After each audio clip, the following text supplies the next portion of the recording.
Ah, mais ça ne va pas se passer comme ça. S'ils croient que je vais me laisser faire, ils ignorent sans doute de quoi je suis capable. Oui, chef, vous avez raison. Il faut leur faire payer. Surtout à ce Michel. Ah, cette fois c'est lui qui l'emporte, mais je saurai me venger de cet affront. En attendant, chef, nous voici relégués en enfer. En enfer, oui, mais ici au moins, c'est moi le maître. C'est toujours mieux que de devoir courber l'échine. Et ici, il n'y aura personne pour me dicter ce que je dois faire. Sans doute, chef, mais je me demande quand même si on n'a pas été un peu trop loin. Comment ça trop loin? On n'allait quand même pas se mettre à genoux devant un homme. Oui, un homme-dieu quand même. Un homme-dieu, un homme-dieu. Qu'est-ce que c'est que ça d'abord? Nous sommes des anges, quand même, les créatures les plus parfaites, des créatures supérieures. Quand je pense à tous ces faux frères, ces soi-disant bons anges qui ont accepté de se mettre à genoux devant un homme, ah, j'enrage, j'ai honte pour eux. Pour ça, je suis d'accord avec vous, chef. Mais quand même, désobéir à Dieu. De toute manière, tu avais le choix. On a tous eu le choix, et on a choisi librement de ne pas obéir. Oui, chef, je sais bien. Je voulais seulement dire qu'avant, on n'était quand même pas si mal au paradis. Si tu tenais tant à lécher les bottes de ces calotins, tu n'avais qu'à te soumettre, toi. Pour moi, en tout cas, pas question. Mais je suis bien d'accord avec vous, chef. Moi aussi, ça faisait déjà un petit temps que je commençais à en avoir marre. Alors quand Dieu a parlé de son idée de se faire homme, Se faire homme, quelle déchéance! Comment peut-on tomber aussi bas? À se demander si Dieu est encore Dieu pour avoir des idées pareilles. Se faire homme, ces créatures inférieures avec leur corps, à peine plus que des animaux. Si encore c'était pour se faire ange, comme nous. Mais non, se faire homme. ben oui, chef, il paraît qu'ils ont quand même une âme. Mais c'est vrai que quand on les voit, on dirait juste des animaux sur deux pattes.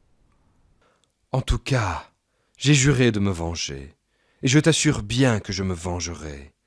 J'y mettrai le temps qu'il faudra, mais cet affront ne restera pas impuni.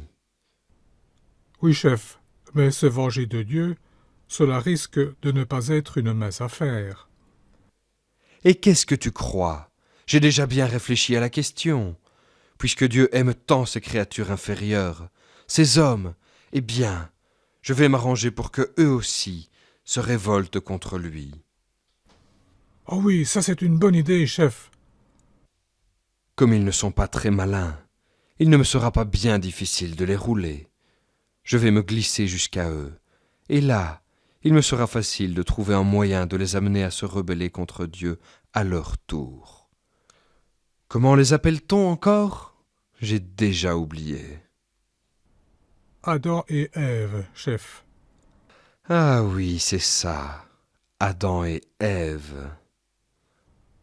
Mais dites, chef, si vous allez comme ça sur Terre, ils vont vous reconnaître et ils se méfieront.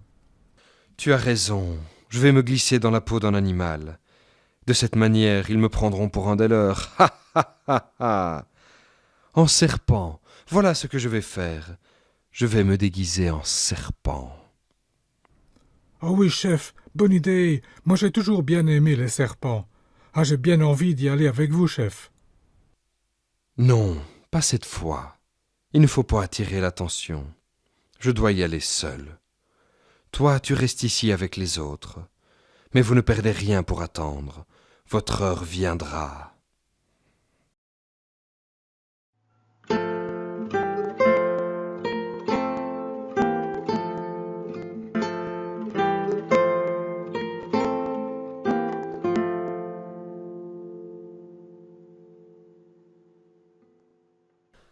Me voici, qu'est-ce que tu en dis?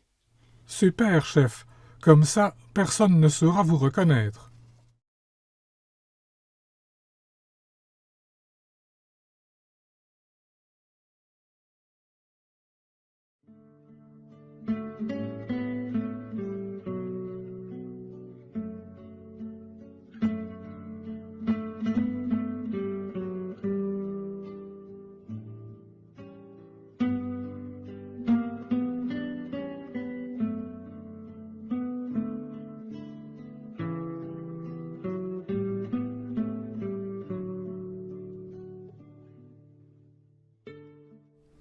Ah, Ève, depuis que tu es là, il ne manque vraiment plus rien à mon bonheur. Oui, Adam, et nous avons bien raison de rendre grâce à Dieu. Non seulement il nous a créés pour nous associer à son bonheur, mais en plus, il a fait pour nous ce monde si beau, où je ne sais ce qu'il faut admirer le plus. De la course des étoiles dans le ciel à l'araignée qui tisse sa toile, du chant des oiseaux au murmure de la rivière, tout m'enchante. Ô Adam, que ce monde est merveilleux!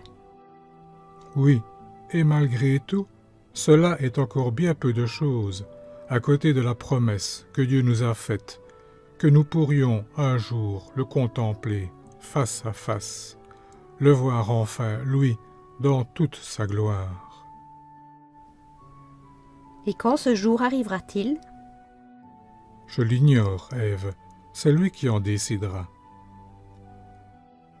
Alors, jouissons de ce monde que Dieu nous a donné. Oui, Ève, mais sans oublier qu'il nous interdit de toucher aux fruits de l'arbre de la connaissance du bien et du mal. N'aie crainte, Adam. Je suis bien trop attaché à ce monde pour risquer de le perdre.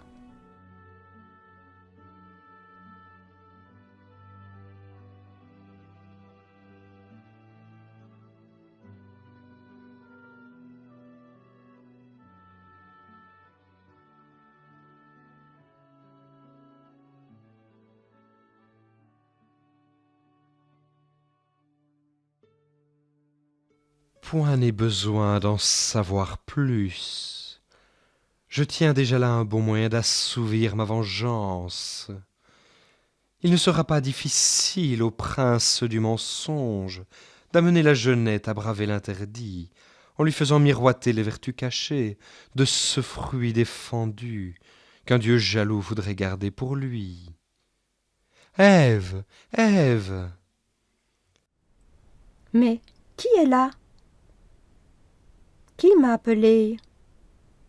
Le serpent, c'est toi qui m'as appelé? De toutes les créatures sur la terre et dans les cieux, aucune n'a plus que toi reçu grâce et beauté. Oh, merci du compliment. Mais j'ignorais que tu parlais, serpent.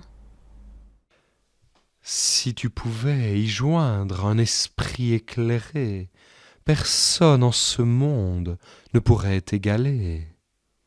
Mais je sais tout ce qu'il me faut savoir. J'ai mon mari pour me guider. Cela me suffit. N'aimerais-tu à présent décider librement et agir à ta guise, selon ton jugement? Mais nous sommes libres. Dieu nous a créés libres. Il nous a confié toute la création, à l'exception de l'arbre de la connaissance du bien et du mal. Il est temps maintenant que tu puisses par toi-même décider librement ce qui te semble bon. C'est Dieu qui décide ce qui est bien ou mal. C'est lui le maître. Nous sommes ses enfants. Nous n'avons qu'à lui obéir. D'une plus grande liberté n'aimerais-tu jouir, ne plus être soumise, vivre sans interdit? C'est pour notre bien que Dieu nous a donné ses commandements. Si nous lui restons fidèles, un jour, nous le verrons face à face. Découvrir d'autres joies, reculer les frontières, tout te serait possible si tu le souhaitais. C'est en nous soumettant à la loi de Dieu que nous lui témoignons notre fidélité. C'est pour mieux vous tenir, écrasé sous son joug, que ce maître cruel décide de tout pour vous. Il est grand temps pour toi de relever la tête. Ce n'est qu'un Dieu jaloux qui t'oblige à te taire. Mais Dieu nous aime, il veut notre bien. Si Dieu a tant tenu à te voir loin d'ici, c'est de peur que de lui tu ne deviennes l'égal. Devenir l'égal de Dieu, serait-ce possible? Désires-tu posséder l'insigne connaissance des délices de ses fruits rassasient ton esprit? Ainsi, si je mange de ce fruit, je deviendrai l'égal de Dieu? Mais pourquoi me dis-tu tout ça, serpent? Créature comme toi, je veux tout simplement t'aider à retrouver le premier de tes droits. C'est vrai que ces fruits ont l'air savoureux. Mais non, Dieu nous a dit de ne pas y toucher. Je n'y toucherai pas. Ah, si Adam était là, il saurait quoi faire, lui. Mais après tout, si je ne fais que d'y goûter, le mal ne saurait pas en être bien grand.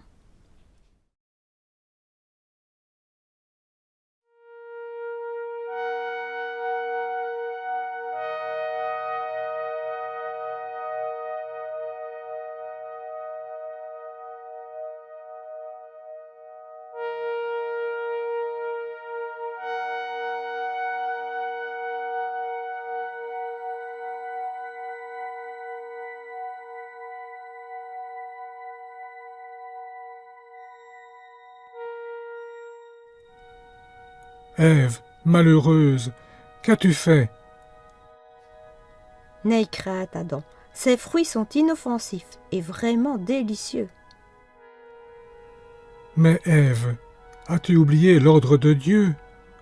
Nous pouvions manger tous les fruits de ce jardin, sauf celui de l'arbre de la connaissance du bien et du mal.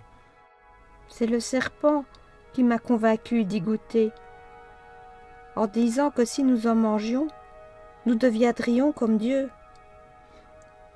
Et toi, tu l'as cru? Que faire à présent? T'abandonner dans ton malheur ou te suivre dans le péché? Tu es la chair de ma chair, je ne peux t'abandonner. Donne-moi aussi de ce fruit, que j'en mange, moi aussi.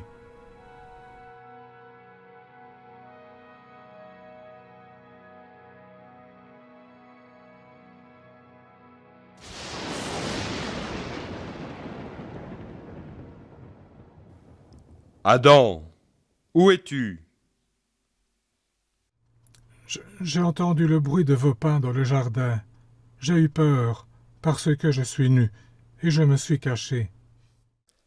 Qui t'a révélé que tu es nu? Aurais-tu mangé du fruit de l'arbre dont je t'avais interdit de goûter? La femme que vous avez mise avec moi m'a présenté de ce fruit, et j'en ai mangé. Ève, pourquoi as-tu fait cela? Le serpent m'a trompé, et j'ai mangé. Serpent, puisque tu as fait cela, tu seras maudit entre tous les animaux et les bêtes des champs. Sur ton ventre, tu ramperas, et la poussière mangera tous les jours de ta vie.